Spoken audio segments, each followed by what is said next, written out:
కొండా సురేఖ మాట్లాడిన మాటలు మతి భ్రమించి మాట్లాడిందా, ఏమైనా ఈ మధ్యన ఎక్కువ డ్రగ్స్ హైదరాబాద్లో వాడుతున్నారు, డ్రగ్స్ వాడుకొని మాట్లాడిందా, లేదా పిచ్చెక్కి, లేదా పిచ్చి కుక్క కరిస్తే పిచ్చి కుక్క కరిచినప్పుడు ఎలాగ పిచ్చి పిచ్చిగా మాట్లాడతారో అట్లా మాట్లాడిందా, లేదా మేము అధికారంలో ఉన్నాం కదా మేము ఏం మాట్లాడినా దానం నాగేంద్ర అసెంబ్లీలోనే బూతులు తిడితే ఆయన్ని సస్పెండ్ చేయలేదు, నన్ను ఎవడేం చేయగలడు అని మాట్లాడిందా?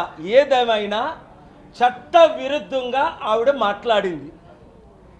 ఒకటో పాయింట్. రెండవ పాయింట్ ఏంటంటే క్రిమినల్ సెక్షన్. రాహుల్ గాంధీ అంతకంటే చిన్న స్టేట్మెంట్ గుజరాత్లో ఇస్తే ఆయన మెంబర్ ఆఫ్ పార్లమెంట్ మెంబర్షిప్నే రద్దు చేసి